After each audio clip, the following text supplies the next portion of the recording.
Բարև ձեզ, հարգելի գործընկերներ, սիրելի մեզ հետևող ժողովուրդ։ Ես իմ ելույթը երկու մասի կբաժանեմ, սկզբից մի փոքր պոզիտիվ կտամ դալիճին, հետո առարկայական պարոն Ֆարմեյան կանդրադառնամ խնդրին։ Երեք խոսվեց համակարգային կոռուպցիայից, ժողովուրդ ջան, եկել եմ մի քիչ ծանոթացնեմ ձեզ։ Այս ընկերը ժողովուրդ ջան, Գագիկ Խաչատրյանի ժամանակ ՊԵԿ-ի վերահսկողության վարչության պետնա, համատեղությամբ ՔՊ ցուցակի 121-րդ համարը, ժողովուրդ ջան, Գևորգ 122, ներողություն, պարոն Հարությունյան, հաջորդը ժողովուրդ ջան, այս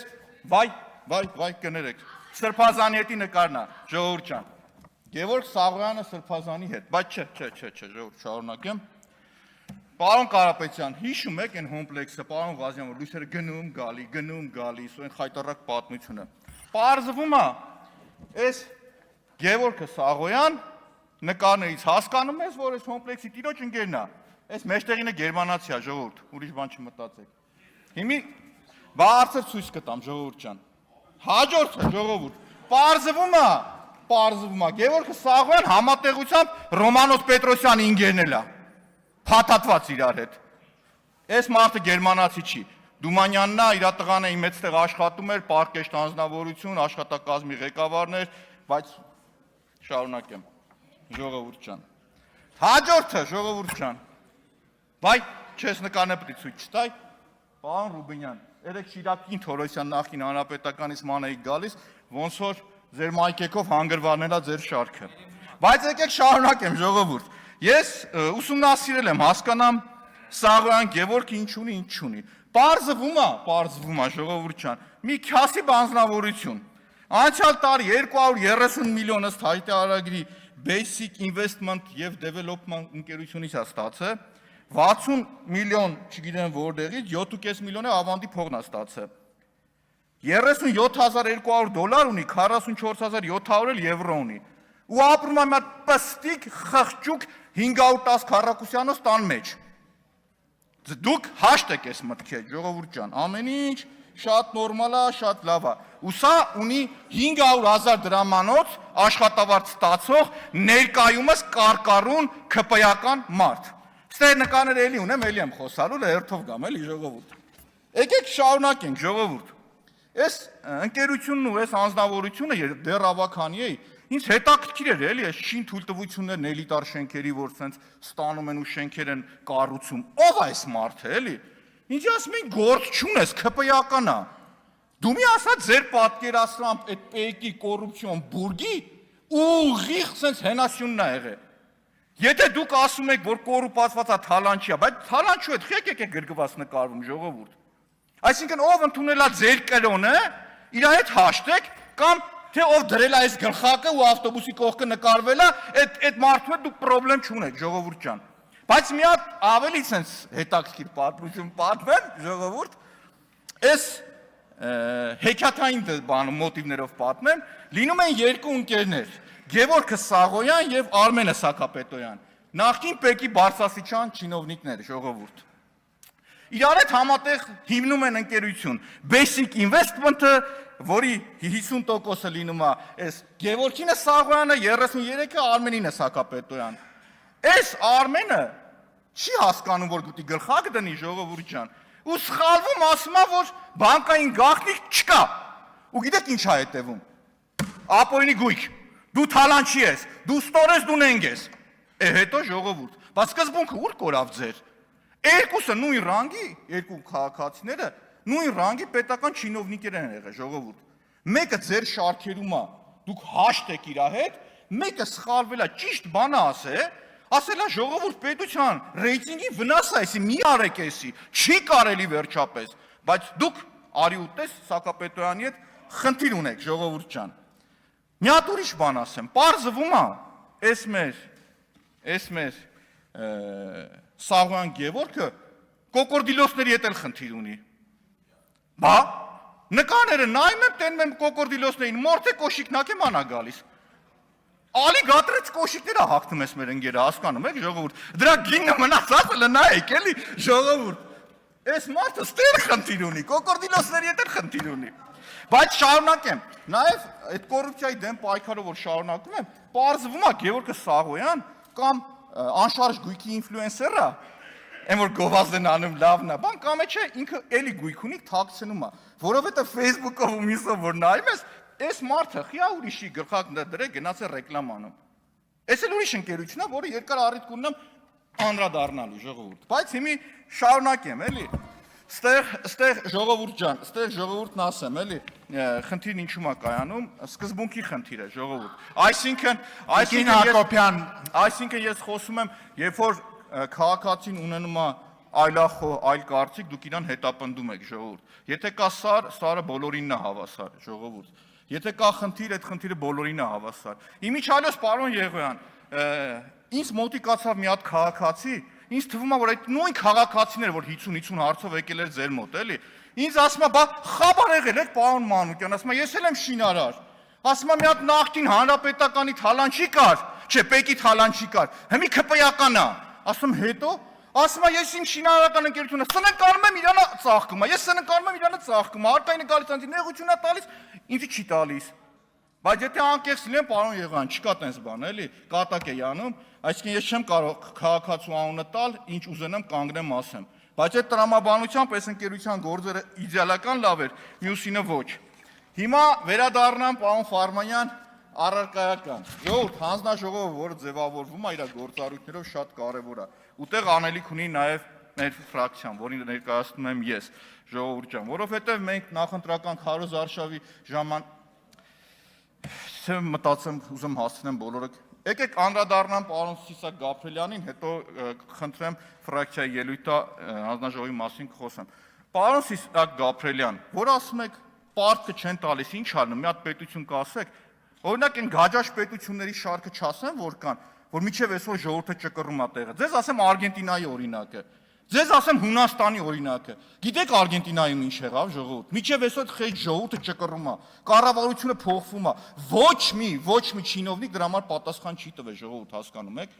Երբ որ դու սկսում ես քո պարտքերը ռիսկային դառնալ, այդտեղ սկսում է ուրիշ խնդիր։ Այդտեղ սկսում է քեզ էլ պարտք չեն տալիս։ Հաջորդիվ պարտքը ավելի բարձր տոկոսադրույքով են վճարում, ու որը վճարում է քաղաքացին, չի վճարում չինովնիկը։ Հաջորդիվ այն կա haircut, դնում կտրում են, ասում են չեմ տալիս այդ պարտքերը։ Գիտես այդ տերմինն ինչ է։ Այդ այն տերմինն է, որ դու չես կարող դրսից վերցած փողը մի հատ նախարար ունեիք, ասում է արտաքին պարտքն ուրիշ է, ներքին ուրիշ է, ճիշտ է։ Արտաքին պարտքը չես կարող չտաս, բայց ներքին պարտքը, որ քո քաղաքացին խնայողություններ ունի բանկում, վերցնելու ես ու չտաս, կամ դու պարտավորություններ չտաս, սկսել է բանկը փող չտալ, մյուս խնդիրներն առաջանալ, երկրի տնտեսությունը կոլապսի է վերածվելու, հասկանում եք։ Միջազգային ներդրողներն իրաց կապիտալն են հանելու այդ երկրից, հասկանում եք ինչ խնդիրներ է առաջանում։ Չի կարելի ժողովուրդ այդպես բաներ որ ասում եք, իմացեք ճիշտ է, իմ ու ձեր տնտեսագիտությունը լրիվ տարբեր է ժողովուրդ։ Իմ պատկերացած տնտեսագիտությունն ուրիշ է, ձերն ուրիշ է։ Ես դրա համար հաշտ եմ դրա հետ կապված, որ խոսում եք, չեմ ասում ինչ եք խոսում, խոսացեք, լավ եք անում։ Հաջորդը գամ ժողովուրդ, առևտրաշրջանառությանը գամ, էլի, գույք պարտքի դիմաց, ճիշտ եք ասում։ Ուզում եք ասեմ ինչ է լինում, էդ է առանձին։ Պարոն Ղալումյան, ձեզ հրավիրեմ իրար հետ քննարկենք էդի, բայց ուղիղ եթերով։ Մենակ ուղիղ եթերով եմ շփվելու, առանձին չեմ շփվում։ Հիմա շարունակեմ։ Ռուսաստանի հետ առևտրաշրջանառությանն եմ ուզում անդրադառնալ ժողովուրդ ու պատերազմին ու ոնց է արտացոլում համախառն ներքին արդյունքի վրա մեր։ Պարոն Գաբրելյան, քանի որ տնտեսագիտությունը ձեզ հետաքրքիր էր, ասեմ, 18, 19, 20, 21 թվականների ամենաբարձր առևտրաշրջանառությունն եղել է 21 թվականին 2.63 միլիարդ դոլար։ 18-ին 2, 2.16, բայց գիտեք օրինակ 24-ին ինչքան է եղել։ 12.4 միլիարդ։ Գիտեք 23-ին ինչքան է եղել, 7.3, 25-ին 7.6, 22-ին 5.1, չեք զգում, որ պատերազմի արդյունքն է։ Ճիշտ է, ես չեմ ուզենա պատերազմ լինի, մարդիկ զոհվեն, երկու եղբայրական ազգ իրար հետ կռիվ են անում, ցավա զոհերը, բայց դրա արդյունքում տնտեսապես մեր երկիրը շահել է, շատ է շահել։ Երբ որ գնահատում եք, որ ռիսկային չի, ես այդ թեմային առանձին կգամ, թե համախառն ներքին արդյունքի ու պարտքի համադրությունը մեր երկրի տնտեսության մեջ, եթե դու փորձես գնահատականը տալ, այդքան էլ արդար չի այդ մոտեցումը։ Ուրեմն դու իրականության հետ չես առերեսվում։ Դու չես գիտակցում, որ վաղ համախառն ներքին արդյունքը կարող է աստղաբաշխական ձևով անկում ունենալ, եւ դու մեղք չունես։ Ուղղակի մեղք չունես։ Այսինքն եթե պատերազմն ավարտվում է, դու տեղ ոչինչ չունես անելու։ Հաջորդի ֆրակցիայի ելույթը կխնդրեմ, եթե Կամ կարող եք թույլտակ արդեն Հիմա եթե ուզում եք կարող եք խմբակցության անունից Այո, շարունակել, ավելացրեք 10 րոպե։ Հա, շարունակեմ, եւ այս պարագայում ժողովուրդ կա շատ արտաքին տնտեսական գործոններ, որոնք որ կախված չեն ոչ մեր վարած քաղաքականությունից, ոչ նրանից, թե մեր ղեկավարը ինչպես է հարաբերվում ուրիշի հետ, ոչ մյուսից։ Մի օրինակ մենակ ձեզ բերեմ, Սևծովյան ճգնաժամը։ Արդեն պորտերը չեն աշխատում, հացամթերքի, նաև դիզվառելիքի մյուսի խնդիրն առաջանում է, որ այդ պորտերով գա։ Այսինքն դու նոր լոգիստիկա, նոր ճանապարհ, մյուս, որն ազդել է ինքնարժեքի վրա, մյուս գործոնների վրա։ Եվ այս պարագայում այդ գնահատականի վերաբերյալ ձեր ամենափայլուն տնտեսագետի հետ պատրաստ եմ ուղիղ եթեր առողջ նստենք, քննարկենք, հասկանանք խնդիրն ինչ է, ես բաց եմ քննարկման առումով։ Հիմա գամ ժողովուրդ ջան, պարոն Ֆարմյան, կներեք, ես չկարողացա ուժեղ Հայաստանի ժողովրդի պես այտենց խելոք պարկեշտ լինեի, մի քիչ կատակ արեցի, պոզիցիվ բերեցի, իրենց անվանումով անվանեցի, փաստագրեցի, որ ՔՊ-ի ցուցակի 123-րդ համարը միլիոնատեր էին գտնում, ոնց որ գտել ենք մի օքու թվացյալ, եղել է նախին ՊԵԿ-ի վերահսկողության, այսինքն վերահսկողություն, ամեն ինչից պետք է խաբարներ այդ մարդը, ամեն ինչից։ Իրենց անվանումով կոչեք, էլի, այդքան համեստ մի եղեք, էլի, բայց գամ հանձնաժողովի կարևորությանը, ժողովուրդ, իրականում իմ համար ամենակարևոր հանձնաժողովներից մեկն է, որը իր գործունեությունն իրականացնում է բյուջետային օրենսդրության, պետական բյուջեի, հարկեր տուրքերի, բանկային համակարգի, վարկերի այդ շրջանակում, ժողովուրդ։ Տեսեք, մեր ֆրակցիան դեռ նախընտրական քարոզարշավի ժամանակ իմ գործընկերները մեր դաշինքը խոսք ենք տվել, որ Երևան քաղաքում անթույլատրելի ձևով գույքահարկը շատ բարձրացել է եւ մենք առաջարկել ենք, որ 26 թվականին պետք է չեղարկենք։ Ստեղ մենք քննարկումը նույնպես ունեցել ենք, որ ոչ թե պիտի լինի ամբողջական չեղարկում, այլ պիտի տարանջատվի թացը չորից, այսինքն շքեղության հարկ ով մարդը, որը վճարունակ է, ինքը պարտավոր է շարունակել թանկ վճարել։ Այն քաղաքացին, որը ի վիճակի չի, այս մարդու համար մենք պիտի ստեղծենք օրենսդրական այնպիսի պայման, որ այդ մարդը չվճարի։ Այդ օրենսդրական նախաձեռնությունը ներկայացվելու է մեր ֆրակցիայի կողմից ու շատ արագ։ Առաջինը քննարկենք ժողովրդի հետ, քննարկենք մասնագետների հետ, որ ամբողջական լինի, որովհետև առաջացքից թվում էր, որ բիզնեսին էլ է ինքը շատ վնաս տալիս, որտեղ շատ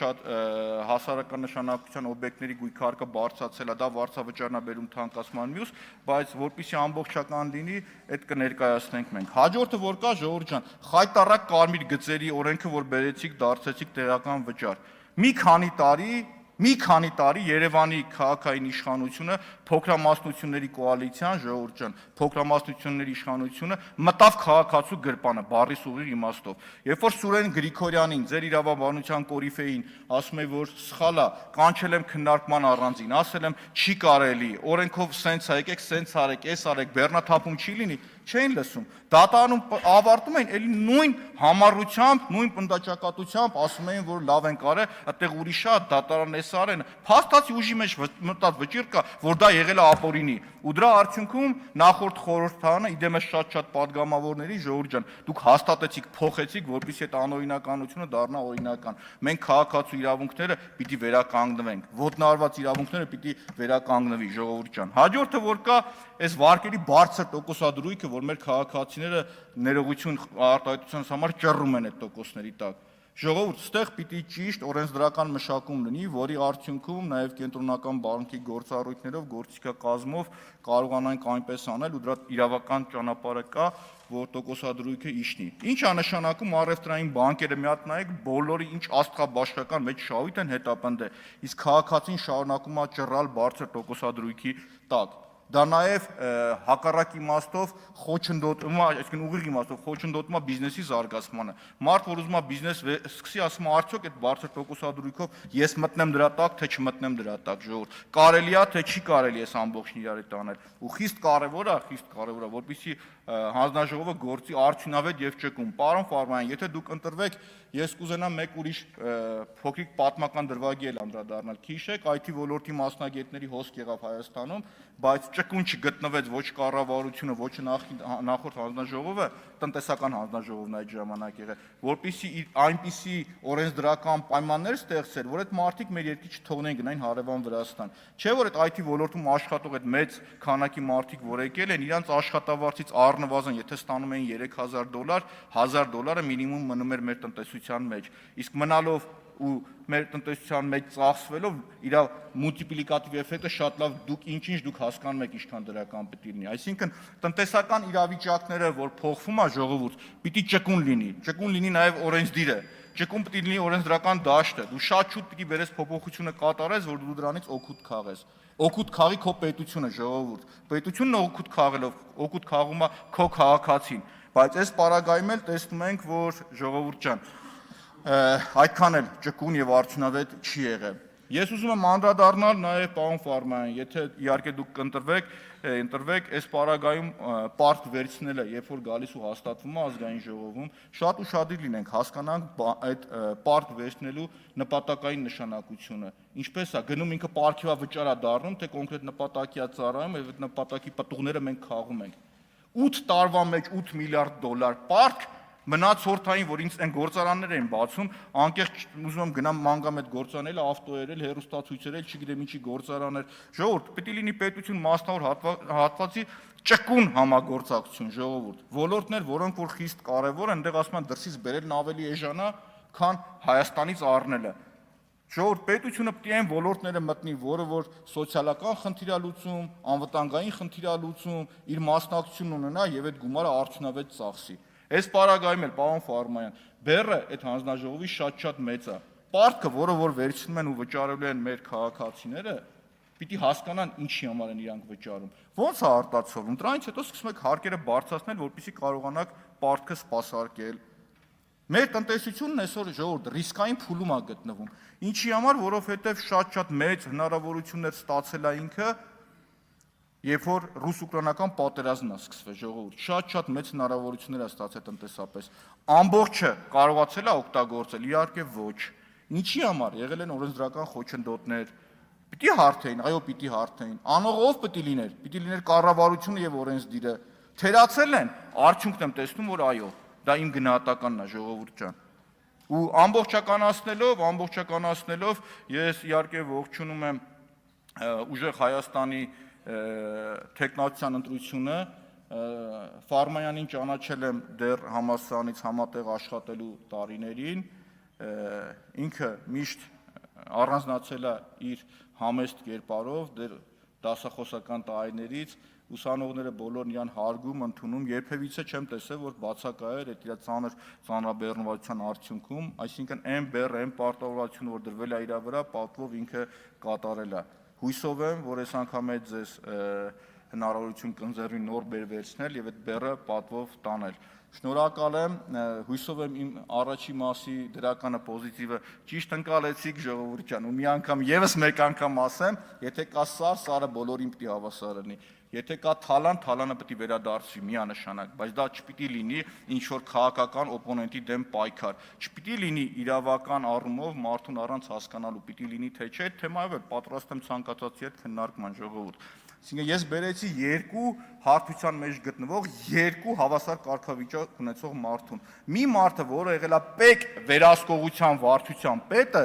500,000 դրամ աշխատավարձ է ստացել, 500 քառակուսյանով տան մեջ ապրում է, միլիոններ ունի ու շենքեր է կառուցում, ժողովուրդ։ Իր հետ դուք խնդիր չունեք, որովհետև այդ մեր ընկերը ունի այս գլխակը, ժողովուրդ։